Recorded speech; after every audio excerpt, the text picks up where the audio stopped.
This one is actually coming from the next section, but some books wouldn't take this one as a separate section. This is actually 12-10 in your text. Molecular weight from the ideal gas law. Okay, so that's what we're doing. Now let's look it over together and let's analyze what we're up against. Okay, we have so many grams sample of pure gas.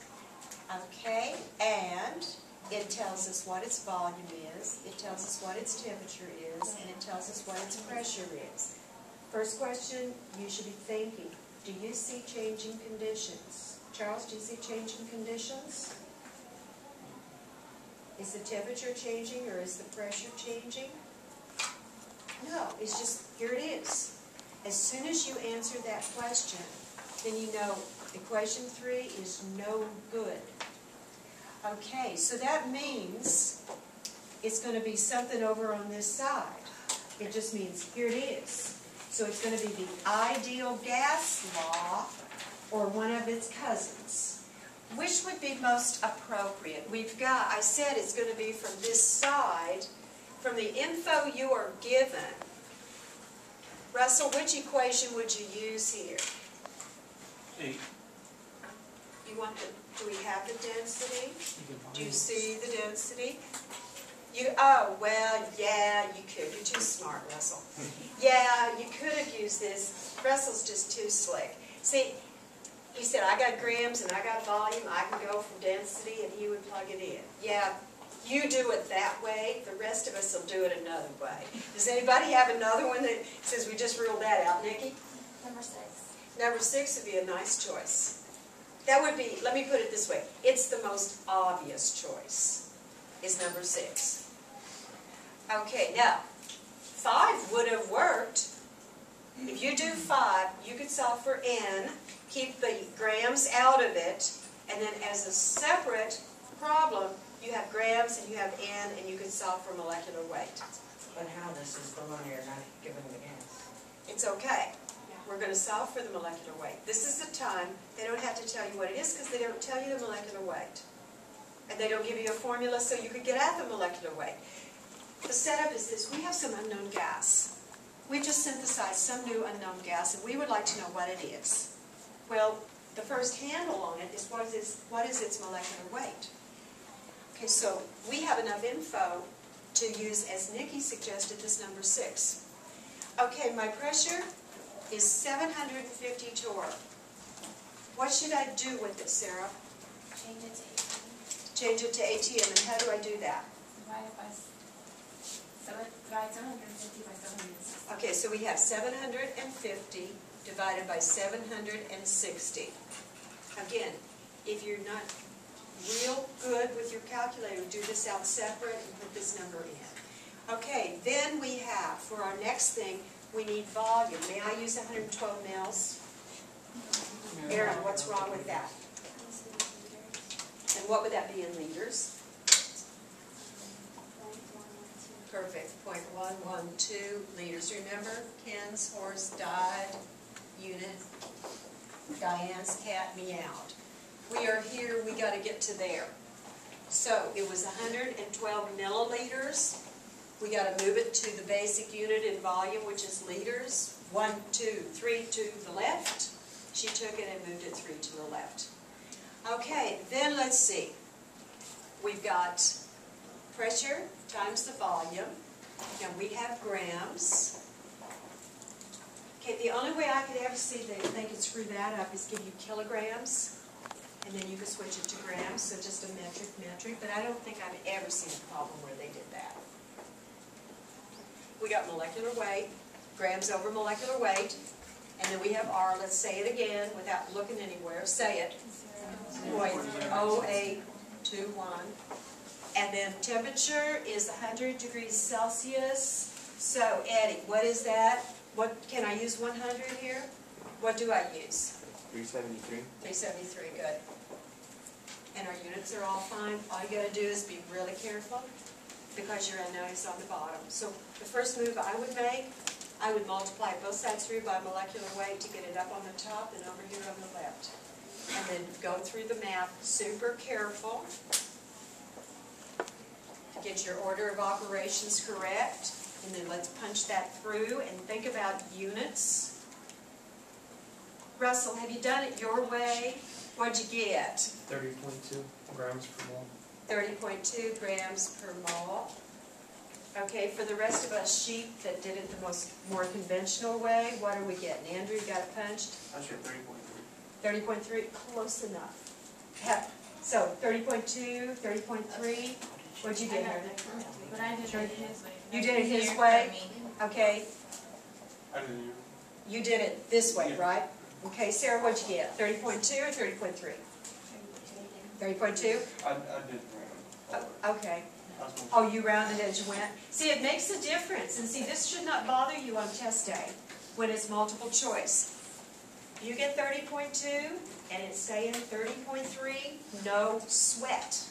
The reason is, if you did this out separate, or one reason could be, let me put it that way, if you do this out separate, you round it, then you stick it in here. Your answer is probably going to be just a hair different than if you stick it here and just keep it running on your calculator and never stop. And never stop and write stuff down. I just think it's random. Okay? Anyway, 30.2, 30.3. Now, at this point, could I sucker you in with this question? Do you know what this gas is?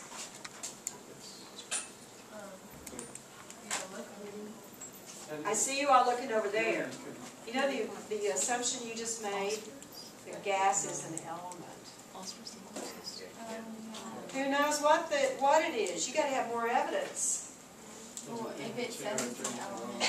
If it said it's an element, then we could look over there.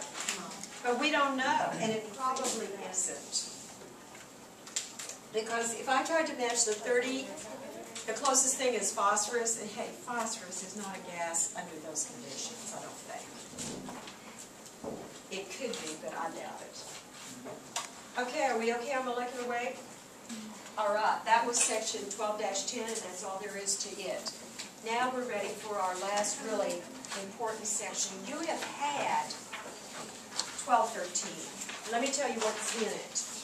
I did 12-13 really at the first of the semester, or at the first of the chapter. Remember that first of the chapter where I had gases, and then liquids, and then solids? We talked about the characteristics. Okay, kinetic theory of gases. Those two basic ideas. Gases are in constant motion. Kinetic theory. They're moving around. Al has some great stuff in section 12-13, and they show you the animations, of the stuff running around. Okay, they move around all the time. They basically have no attraction for one another. And a gas sample is mostly empty space. You might add on a third thing. Hence, gases have low densities because it's mostly empty space. And also, that's why gases are compressible, because they're mostly empty space. So that's section 13. So let's take our last meaty section. And that is section 12-11, one new law. And Meredith, this is for you, because you asked about Dalton's law. Okay, like you used it in biology. This is how we use it in chemistry.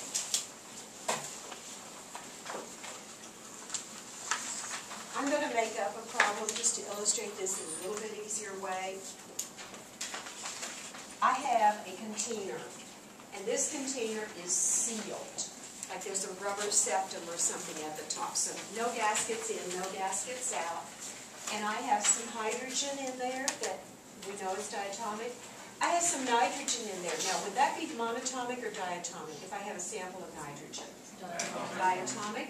And I have some, let's make it toxic.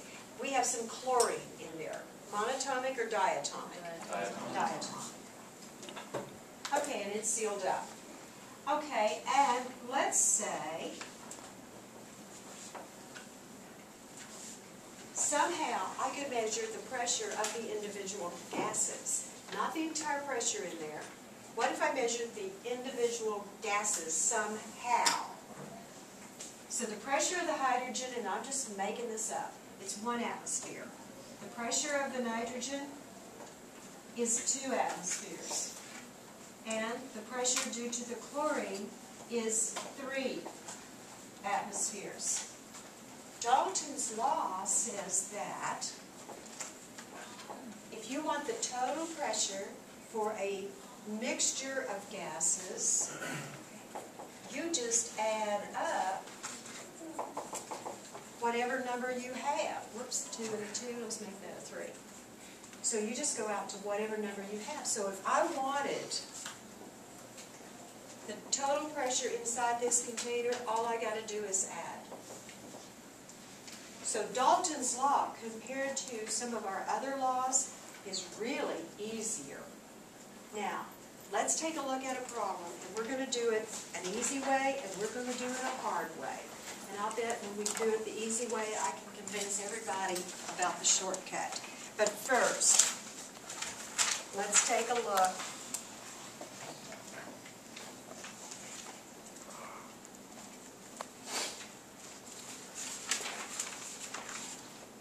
Okay, 12-15. This problem is not in the book, but I just thought this would illustrate Dalton's law better than starting out at that place. Okay, so here's the statement of Dalton's law, and that's right above the problem 12-15. Okay, let's analyze our first sentence. We have a 10-liter flask. And in that flask, we have 2/10 of a mole of methane, and I have 3/10 of a mole of hydrogen, and I have 4/10 of a mole of nitrogen. And the whole thing is at 25 degrees. Okay, so let's picture this. I'm going to draw a sketch. Okay, here's my container this time, and this time, I happen to know what size container this is. It's a 10-liter container. And in that container, I have some methane gas, CH4, and I have hydrogen, and I have nitrogen. Okay, they're all in there mixed together, and they're not reacting with each other. In fact, for Dalton's law to be true, these guys cannot react with each other. They've got to be acting independently. Okay, we would like to know, and the question is that got cut off there, what's the total pressure inside this flask? And it's at 25 degrees Celsius. Okay, first off, if it's 25 degrees Celsius, everybody in there is at 25. That's easy enough to find. Here's the part that's sometimes more difficult to assess this on. It's a 10-liter flask. The gases are acting independently of each other. Each gas feels like it has access to the 10 liters. Remember, it's mostly empty space anyway. So these guys are just in there moving around. They feel like methane thinks it has 10 liters is its volume. Hydrogen, likewise. Nitrogen, likewise. That does not mean we have 10 plus 10 plus 10 or a 30-liter flask, because they're all making use of the same 10 liters. So what I can do, first I'd ask myself, do I see changing conditions? And do you or don't you? No. So we know equation 3, we don't need it. Okay, so if I just want pressure, and they told us, look at what, they made some nice gifts. We have methane, and they said we have 2/10 of a mole, and we have, let's see, hydrogen, and for hydrogen we have 3/10 of a mole, and for our last one, nitrogen, we have 4/10 of a mole. Okay, what I can do, and you can do and help me, we could use this for each gas individually. And then by Dalton's law, we just add the 3 pressures together. Okay, so what we want to do is, I want to talk about the pressure due to the methane, because it was not a gift like in the one that I just made up. Okay, P. Now, what volume does the methane have? Anybody? 10 liters. And the units are just fine. Okay, moles 0.200. Okay, our R, let's hear it. 0.0821. You are not going to forget that. And the temperature we use, may I slam 25 in here? No, it should be what? 298, good. Okay, and that's going to give us pressure for the methane. Nikki in the back, you punch that through and I'll come back to you in a second. Okay, now let's do the same thing for the hydrogen. I want to know the pressure of the hydrogen. What's the volume of the hydrogen? 10 liters. Okay, moles of hydrogen, 0.300. We'll just copy our R value. What's our temp? Same, 298. Okay, Bruce, you punch that through and I'll come back to you. Okay, let's do it one more time. I've got pressure of nitrogen. What's my volume? 10 liters. Okay, we know how many moles, 0.400. Okay, we can copy our R. How's our temp? The same. Okay, Pedro, punch the third one and I'll come back to you. Okay, now we know total pressure is going to be the sum. Nikki, you ready? What's the pressure from this one right here? I'll write it out here. Pressure of methane. Alright, it's 0.489. 0.489. And units? When you solve that, what would be the unit? So ATM. ATM, good. Pick money. ATM. Okay, then, pressure of the hydrogen. Bruce, are you up for that one? 0.734. 0.734 atmospheres. Are other people out there punching this, so we've got the man police on this one? I got 7.34. Not 0.7, but 7? Yeah, I got 7. Okay, how about let somebody Maybe I did else? something wrong. You have to You have to divide by 10. Oh, yeah. Okay. Pedro, was it Pedro, are you up for nitrogen? 0.979. 979 atmospheres. Okay, we got the individual pressures. Now, by Dalton's law, what do I need to do? For the total, all you got to do is add. And let's just do that right here. And we'll have the total pressure according to Dalton. You just have to do the individual ones. You got the total. Sarah, do you have that punched? No? Not yet. Okay, you're looking at my notes. Bruce, do you have it? 2.20. 2.20 atmospheres. Sounds good. Okay, that's the long, hard way. Let me show you another way. Let's look at this thing. We use the same volume every time. We use the same R every time. We use this the same every time. Would you buy this idea?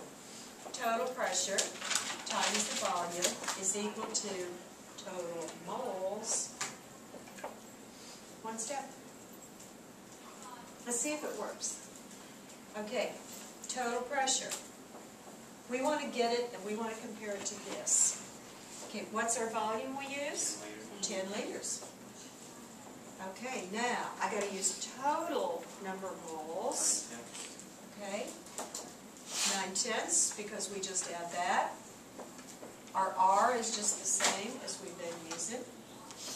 And then our temperature is just the same as we've been using. See what you get. And don't just tell me 2.20 so you can move on. What do we get? Design, did you work it? That way, what'd you get? 2.20 atmospheres. Is that what other folks got? If you got 2.21, you know, here or over here and disagree a little bit, no problem. Okay, so either way does it, yeah. How did you get the 0.9? He added these. Oh, okay, good. He just added them for total number of moles. So the point is, you can do it either way. Okay? How many folks would rather do it this way? Yeah, me too. But I just wanted to take you through, just in case, on test day, you know, when you're all anxious or you're working a problem home alone, and you can't remember this, you still have the info how to get the pressure of each one, and then Dalton's law says just simply add them together. Add them together. The little t is total. Total, total So you're pressure. looking for total pressure, so you put in the volume, the total moles, the rate, and the temperature, Not rate, the R. or the arc. I don't know. Yeah, R I know is sometimes rate, but not in chemistry. Okay, are we all right on that one? Okay, we have one more problem from chapter 12 that I want us to work together.